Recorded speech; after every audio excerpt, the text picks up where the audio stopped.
Glória a Deus nas alturas e paz na terra aos homens e mulheres da boa vontade de Deus. Que sejam para ti, Mestre Jesus, estas nossas primeiras palavras como forma de agradecimentos por termos tido a oportunidade de estarmos despertos e de podermos então praticar o nosso Evangelho de Jesus em nossos lares e nossos corações. Amados e queridos irmãos, queremos dizer a vocês de desejo de que todos tenham um ótimo dia, uma quinta-feira repleta de paz, amor, alegria, felicidade e saúde. Isso é o que eu desejo, tá bom? Muito bem. Nós hoje, diferente dos outros dias, nós encontramos aqui nos nossos alfarrábios uma página que dá conta de O Livro dos Espíritos de Allan Kardec, na parte primeira, que trata da prova da existência de Deus. E a pergunta de número 4, ela diz assim: onde se pode encontrar a prova da existência de Deus? E a resposta que os benfeitores trouxeram para Allan Kardec foi: num axioma que explicais as vossas ciências. Não há efeito sem causa. Procurai a causa de tudo o que não é obra do homem, e a vossa razão responderá. Para crer-se em Deus, basta se lance um olhar sobre as obras da criação.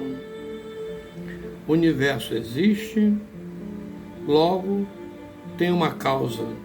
Duvidar da existência de Deus é negar que todo efeito tem uma causa e avançar que o nada pode fazer alguma coisa. Aqui a gente já vê que não tem como aquele companheiro que ficar em dúvida se Deus existe ou não existe. Aqui está bem claro e basta que nós raciocinemos. A gente fica olhando, por exemplo, quem botou ali a pedra da Gávea? Quem fez, faz, permanece fazendo com que os mares não sequem? Quem colocou, para os que estão aqui no Rio de Janeiro, quem colocou lá a pedra do Morro do Pão de Açúcar? Essas e tantas outras coisas respondem a essa pergunta: onde encontrar a prova da existência de Deus? Basta que a gente pense: o que não é obra do homem tem uma causa. E essa causa nós arbitramos em chamar de Deus. Certo? Na pergunta de número 5, foi feita da seguinte maneira: que dedução se pode tirar do sentimento intuitivo que todos os homens trazem em si a existência de Deus? Todo mundo tem a ideia de Deus, basta que possamos observar os nossos momentos de dificuldades. Até aquele que se chama ou se diz ateu, não acredita em Deus, não acredita em nada, quando a dor lhe bate, ah, meu Deus do céu, me ajuda. É interessante isso, né? Não acredita, mas quando o sofrimento chega, se agarra com ele. E aí a resposta veio: a de que Deus existe, pois de onde viria esse sentimento se não tivesse uma base? E ainda, uma consequência do princípio, não há efeito sem causa. Então nós temos esse sentimento intuitivo porque realmente ele existe. Não há o que negar e não há o que contestar.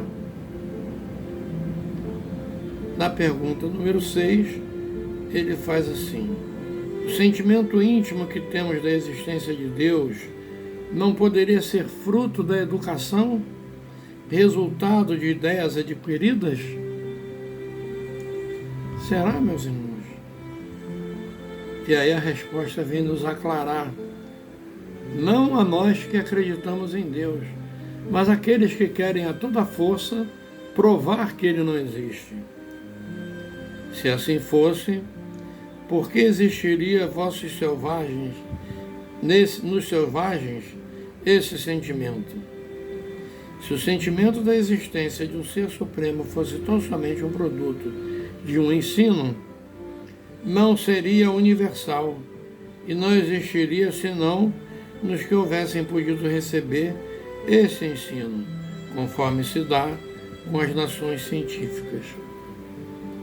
Então, na verdade, como poderia, não existindo, estar em toda parte, em todo o universo? Porque em todos os lugares se aceita, ou quase todos, se aceita a existência de um ser supremo. A esse ser supremo é que nós chamamos de Deus. Muitas vezes, alguns companheiros não aceitam Deus porque no momento da apresentação, o Deus que lhe ofereceram foi um Deus sem lógica, um Deus antropomórfico, um Deus semi-homem, quase homem, um Deus que lutava, guerreava, um Deus que ajudava um povo em detrimento de outro. Aí esse Deus, o companheiro que tem um pouco de razão, ele não o aceita. Não, que Deus é Deus, hein? Ele não aceita esse Deus antropomórfico, semimaterial. Não, ele não aceita. Mas quando se lhe apresenta um Deus único, soberano e justo, um Deus que é onipotente, onipresente, onisciente, sim, a esse nós aceitamos. Ok, meus irmãos? Acredito que para nós termos mais facilidade de apresentar o nosso Deus, melhor será que oremos por nós e pelos nossos próximos. Peço a vocês que me acompanhem nessa oração, que vibremos juntos. Vamos? Juntinhos? Mesmo? Então vamos. Jesus, bom e amado Mestre, queremos nesse instante, Jesus, te pedir que Tu nos abençoes. Abençoe os nossos lares. Abençoe a eles e aos seus lares, os companheiros que acompanham e que fazem junto comigo esse Evangelho. Abençoa, Mestre, aos nossos vizinhos de frente e fundo, lado a lado e alto e baixo. Sempre lembramos que quando assim falamos, é porque temos companheiros que moram em prédios de apartamentos.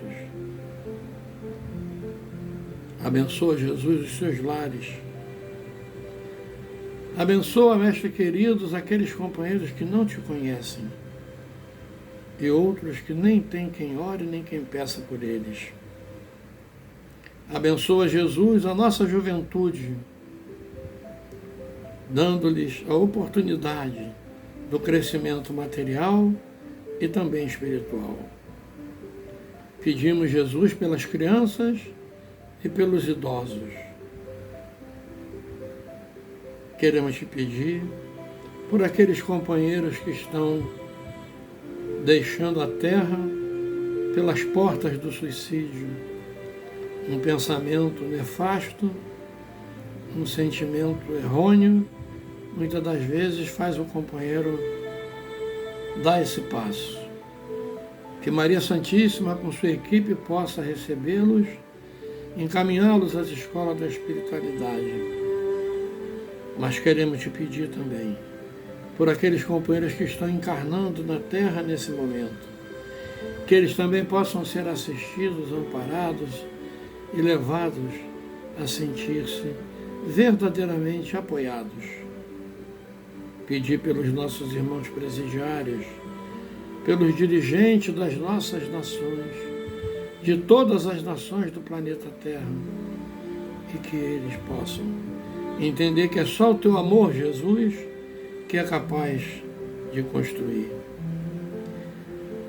Mas te pedimos também por aqueles que são dirigentes das nações belicosas, aqueles que fomentam as guerras, que eles possam, Jesus, perceber que estão no caminho errado.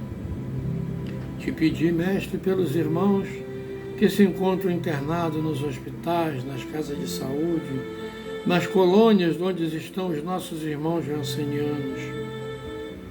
Queremos te pedir também por aqueles companheiros que estão em seus lares e seus leitos de dores, que eles possam receber todos a visita de vovô Bezerra de Menezes e do nosso André Luiz, os patronos do nosso Evangelho, que possa socorrê-los, amenizar as suas dores, que eles possam dizer: muito obrigado, meu Deus. Obrigado, Bezerra de Menezes, obrigado, André Luiz. Queremos te pedir pelos lares em desarmonia, Jesus, pelos casais em desarmonia, que todos possam dar um passo no caminho do progresso espiritual e passem então a se amar, a se entender. Queremos te pedir, enfim, Jesus, por toda a humanidade, esteja ela encarnada ou desencarnada, que assim seja, graças a Deus. Amados e queridos irmãos, votos de muita paz, é o que eu desejo a vocês. Paz, luz e entendimento em nossos corações, ok?